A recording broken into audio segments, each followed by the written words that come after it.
Hi everyone. I hope you've been enjoying story time. Today's story is called The Happy Hedgehog by Marcus Pfister. This story is about how the forest animals are out looking for happiness everywhere else, but the little hedgehog, who is challenged by his grandfather to go find happiness, in the end finds happiness is right at home. So I hope you enjoy the story.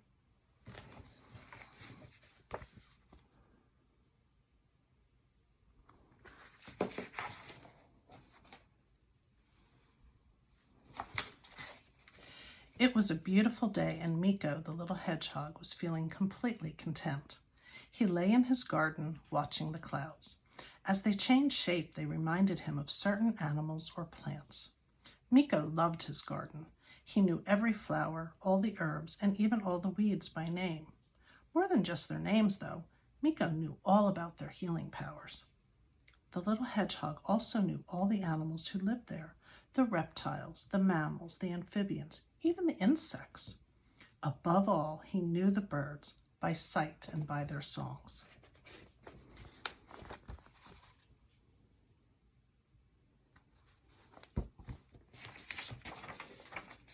Suddenly, a voice shattered his thoughts. "Ha! Look at you, lounging about in the garden, dreaming the day away, you lazy good-for-nothing." It was Grandfather Tarek, who was out for his morning walk. "The youth of today are simply useless," said Tarek. "When I was a boy, it wouldn't have occurred to me to sit around all day long, staring into space. You should do something." "But Grandfather, I am doing something," answered Miko. "I'm watching the clouds and observing the plants and—" "Ridiculous! That's absurd, wasting your time squatting in the grass, sniffing the flowers. You should take advantage of your youth to accomplish something important, so you will be happy."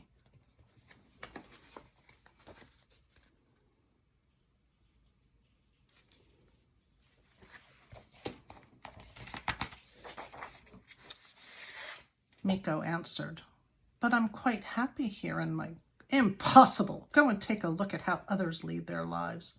Shaking his head, Grandfather limped away. Miko was confused. He didn't think that Grandfather Tarek looked particularly happy. What did others do that was so much better, the little hedgehog wondered. I will have to go see for myself. Perhaps I'll learn something from them. He tied up a knapsack and headed off.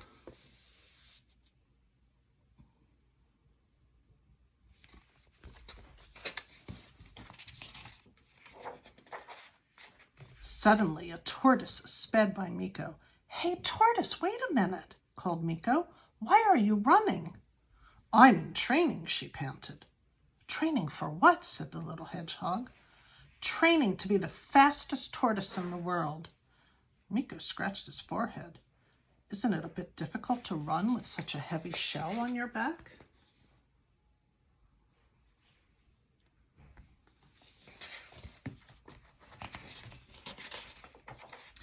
"Of course it is," said the tortoise. "That's why I have to keep on training. But if I become the fastest tortoise in the world, I will be famous and happy." That sounded good to Miko. "Let me run with you," he said. And so the two took off. But Miko soon gave up. He was completely worn out. The tortoise just kept on running. She didn't even look back. "Oh dear," thought Miko. "Running can be fun, but not like this." He rested for a moment, then continued on his way, a slower pace.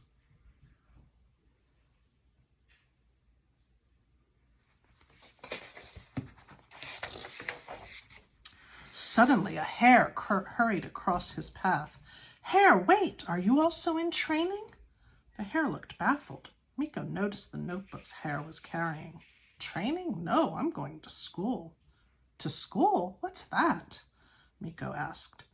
"Come along with me," Hare answered, "and see for yourself."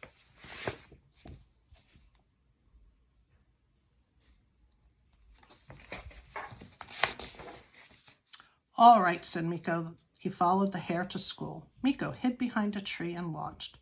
The teacher taught addition, subtraction, geography, and penmanship. Miko couldn't understand a word. During playtime, he found Hare. "Did you understand all those things that the teacher was talking about?" Are you kidding? I understood absolutely nothing, the hare answered. I just memorize everything. My head will be so full when I have finished. Maybe one day I will be the most brilliant hare of all, and then I will certainly be happy. The hare said goodbye and hopped back to his seat in school.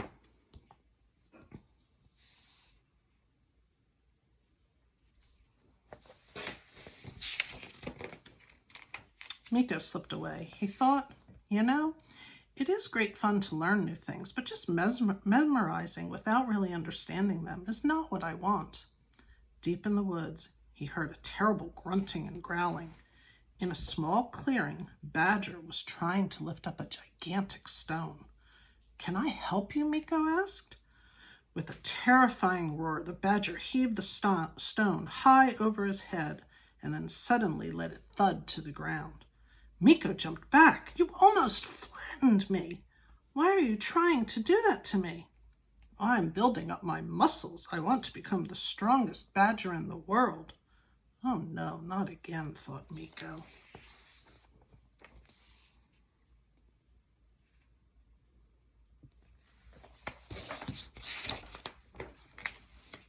Why would you want to be so strong? Asked Meeko. What do you mean, why? If I am the strongest in the world, then everyone will respect me. I wouldn't be afraid of anyone, and that would make me very happy. Meeko thought this over.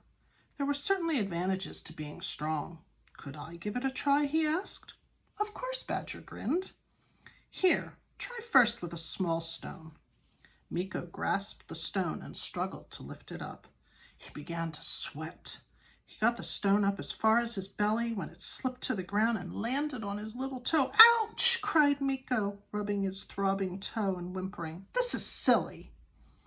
Meeko promised himself to only lift stones when he had to build a house or a wall with his herb garden. But just to get stronger, no thank you.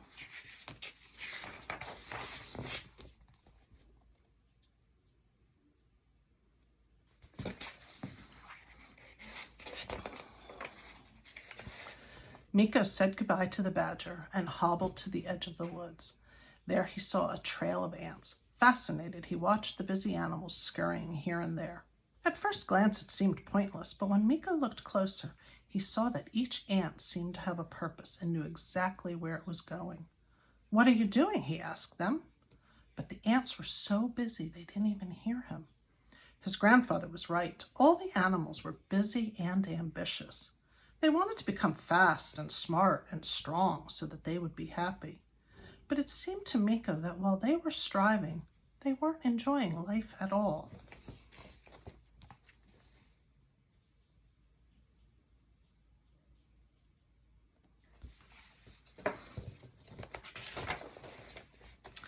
Did Meeko really want to live that way? Thoughtfully, he made his way home. When he arrived back at his garden, with the singing birds, the beautiful plants, and the passing clouds, a wave of contentment washed over him. No, I don't want to be the strongest, he thought, or the cleverest, or the fastest. Why make myself miserable just to be happy in the future when I'm already happy? I like the way I am now, here at home in my garden.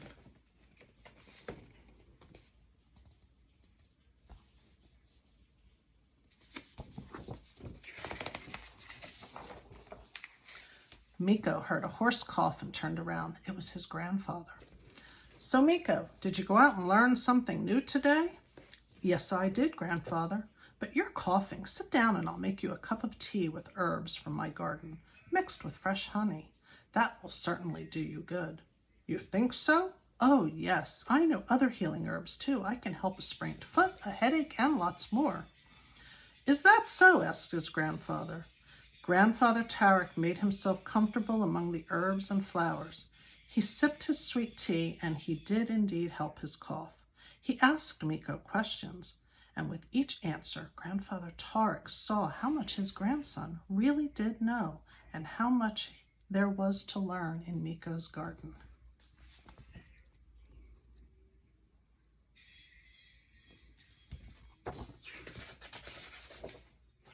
And that's the end of our story. And so I hope you enjoyed. Thank you. Okay, so we're going to draw a happy little hedgehog to go with our story. So I have a piece of white paper and I have a Sharpie. Remember, you can always color your drawings with crayons or colored pencils. If you use a heavier paper, you can always paint them. So we're going to get started.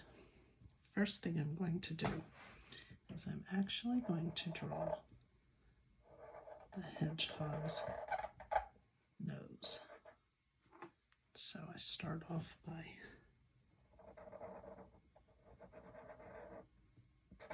color in the black part of the nose. Then I'm going to give him eyes.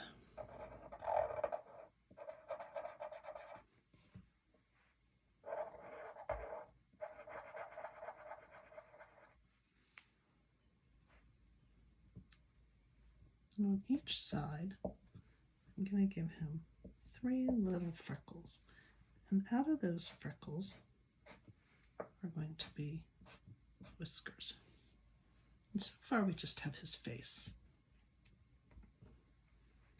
Next I'm going to put 2 ears. Right now he really doesn't look like a hedgehog, but he will soon. And I'm going to connect the ears.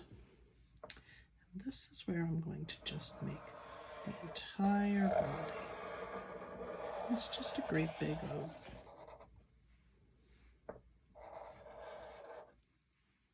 And you can do this in pencil if you would like.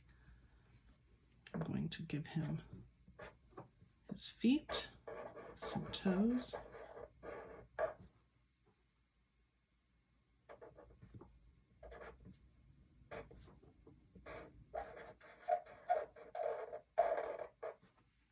chubby little hedgehog. So now what makes a hedgehog is really his little spikes. And so I'm just going to go all around his head, almost to the bottom. I'm going to go all around.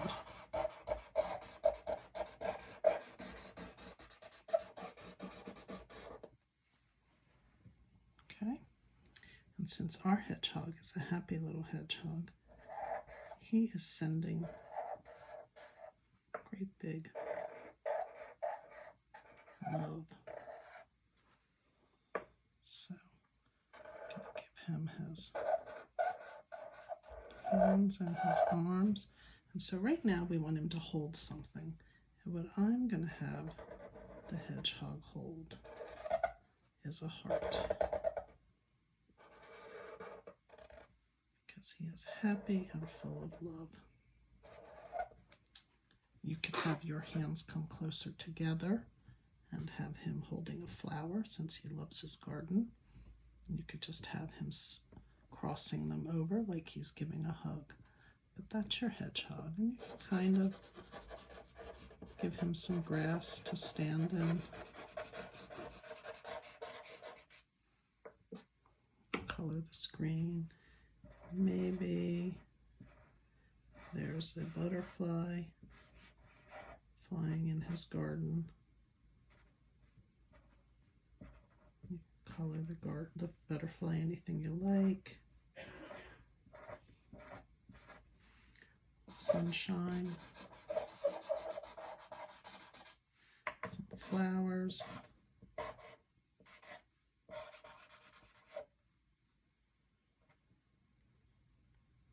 Maybe 2 flowers. And there's your little drawing. Maybe a little note to a friend or a family member that you're missing, and you could send this to them. I hope you enjoy. Don't forget to post your pictures, and make sure you have Mom and Dad's permission before you post. Thank you.